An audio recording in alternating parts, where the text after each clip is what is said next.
Hi everybody, welcome back to our next chapter reading for our book The Phantom Tollbooth, and the next chapter is chapter 8 and it is called The Humbug Volunteers. Couldn't eat another thing, puffed the Duke, clutching his stomach. Oh my, oh dear, agreed the minister, breathing with great difficulty. Mumbled the Earl, desperately trying to swallow another mouthful.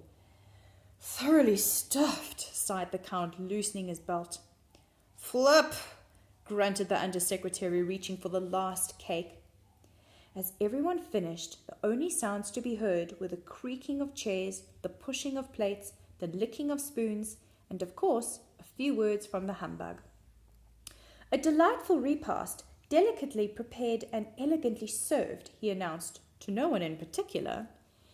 A feast of rare bouquet. My compliments to the chef. By all means, my compliments to the chef. Then, with the most distressed look on his face, he turned to Milo and gasped, "Would you kindly fetch me a glass of water? I seem to have a touch of indigestion."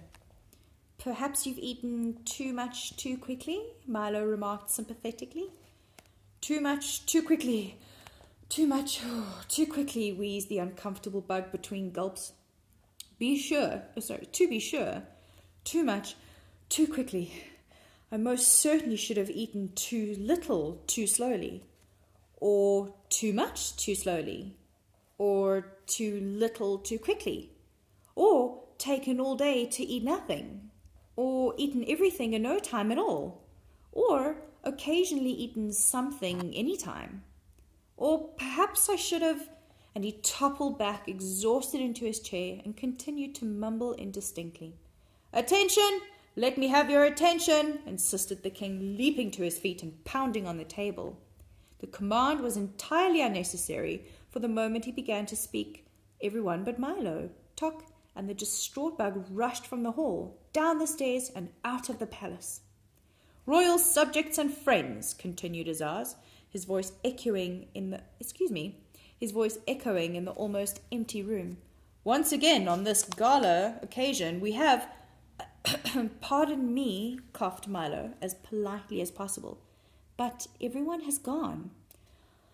"Oh, I was hoping no one would notice," said the king sadly. "It happens every time." "They've all gone to dinner," announced the humbug weakly. "And just as soon as I catch my breath, I shall join them." "That's ridiculous. How can they eat dinner right after a banquet?" asked Milo. "Scandalous!" shouted the king. "We'll put a stop to it at once. From now on, by royal command, everyone must eat dinner before the banquet." "But that's just as bad," protested Milo. "You mean just as good," corrected the humbug. "Things which are equally bad are also equally good. Try to look at the bright side of things." "I don't know which side of anything to look at," protested Milo. "Everything is so confusing and all your words only make things worse." "How true," said the unhappy king, resting his regal chin on his royal fist as he thought fondly of the old days. "There must be something we can do about it." "Pass a law," the humbug suggested brightly. "We have almost as many laws as words," grumbled the king. "Offer a reward," offered the bug again. The king shook his head and looked sadder and sadder. "Send for help, drive a bargain, pull the switch, file a brief, lower the boom, tow the line, raise the bridge, bar the door," shouted the bug, jumping up and down and waving his arms. Then he promptly sat down as the king glanced furiously in his direction. "Perhaps you might allow rhyme and reason to return," Milo said softly, for he had been waiting for just such an opportunity to suggest it. "How nice that would be," said King Azaz, straightening up and adjusting his crown. "Even if they were a bother at times, things always went so well when they were here." As he spoke, he leaned back on the throne, clasped his hands behind his head, and stared thoughtfully at the ceiling. "But I'm afraid it can't be done." "Certainly not, it can't be done," repeated the humbug. "Why not?" asked Milo.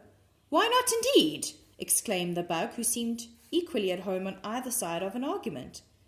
"Much too difficult," replied the king. "Of course," emphasized the bug. "Much too difficult." "But Sorry, let me try that again. You could if you really wanted to, insisted Milo. By all means, if you really wanted to, you could, the humbug agreed. How? Asked Azaz, glaring at the bug. How? Inquired Milo, looking the same way. A simple task, began the humbug, suddenly wishing he was somewhere else. For a brave lad with a stout heart, a steadfast dog, and a serviceable small automobile. Go on, commanded the king. Yes, please, seconded Milo. All that he would have to do, continued the worried bug, is travel through the miles of harrowing and hazardous countryside, into unknown valleys and uncharted forests, past yawning chasms and trackless wastes, until he reached Digitopolis. If, of course, he ever reached there. Then he would have to persuade the mathematician to agree to release the little princesses. And, of course, he'd never agree to anything that you agreed with. And anyway, if he did, you certainly wouldn't agree to it. From there, it's a simple matter of entering the mountains of ignorance, full of perilous pitfalls and ominous overtones, a land to which many venture but few return, and whose evil demons slither slowly from peak to peak in search of prey. Then an effortless climb up a 2,000-step circular stairway without railings in a high wind at night. For in those mountains it's always night. To the castle in the air. He paused momentarily for a breath. Then he began again. After a pleasant chat with the princesses, all that remains is a leisurely ride back through those chaotic crags, whose frightening fiends have sworn to tear any intruder limb from limb, and devour him down to his belt buckle. And finally, after a long ride back, a triumphal parade, if, of course, there is anything left to parade, followed by hot chocolate and cookies for everyone. The humbug bowed low and sat down once again, very pleased with himself. I never realized it would be so simple, said the king, stroking his beard and smiling broadly. Quite simple indeed, concurred the bug. It sounds dangerous to me, said Milo. Most dangerous, mumbled the humbug, still trying to be in agreement with everyone. Who will make the journey? Asked Tok, who had been listening very carefully to the humbug's description. A very good question, replied the king. But there is one far more serious problem. What is it? Asked Milo, who was rather unhappy with the turn the conversation had taken. I'm afraid I can tell you that only when you return, cried the king, clapping his hands 3 times. As he did so, the waiters rushed back into the room and quickly cleared away the dishes, the silver, the tablecloth, the table, the chairs, the banquet hall, and the palace, leaving them all suddenly standing in the marketplace. Of course you realize that I would like to make the trip myself, continued Azaz, striding across the square as if nothing had happened. But since it was your idea, you shall have all the honour and fame. But you see, began Milo. Dictionopolis will always be grateful, my boy, interrupted the king, throwing one arm around Milo and patting Tok with the other.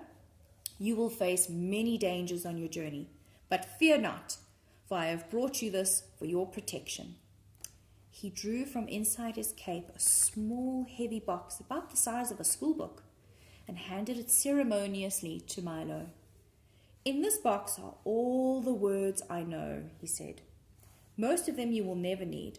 Some you will use constantly, but with them you may ask all the questions which have never been answered, and answer all the questions which have never been asked. All the great books of the past and all the ones yet to come are made with these words. With them there is no obstacle you cannot overcome. All you must learn to do is use them well and in the right places.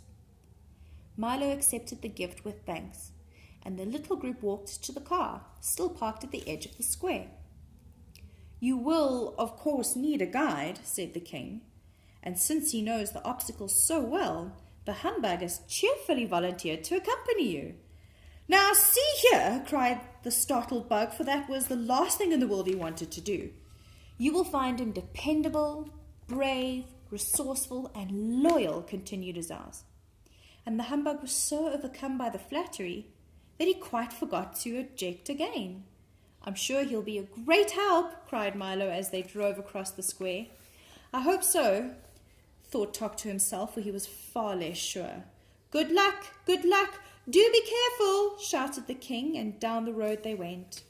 Milo and Tok wondered what strange adventures lay ahead. The humbug speculated on how he'd ever become involved in such a hazardous undertaking.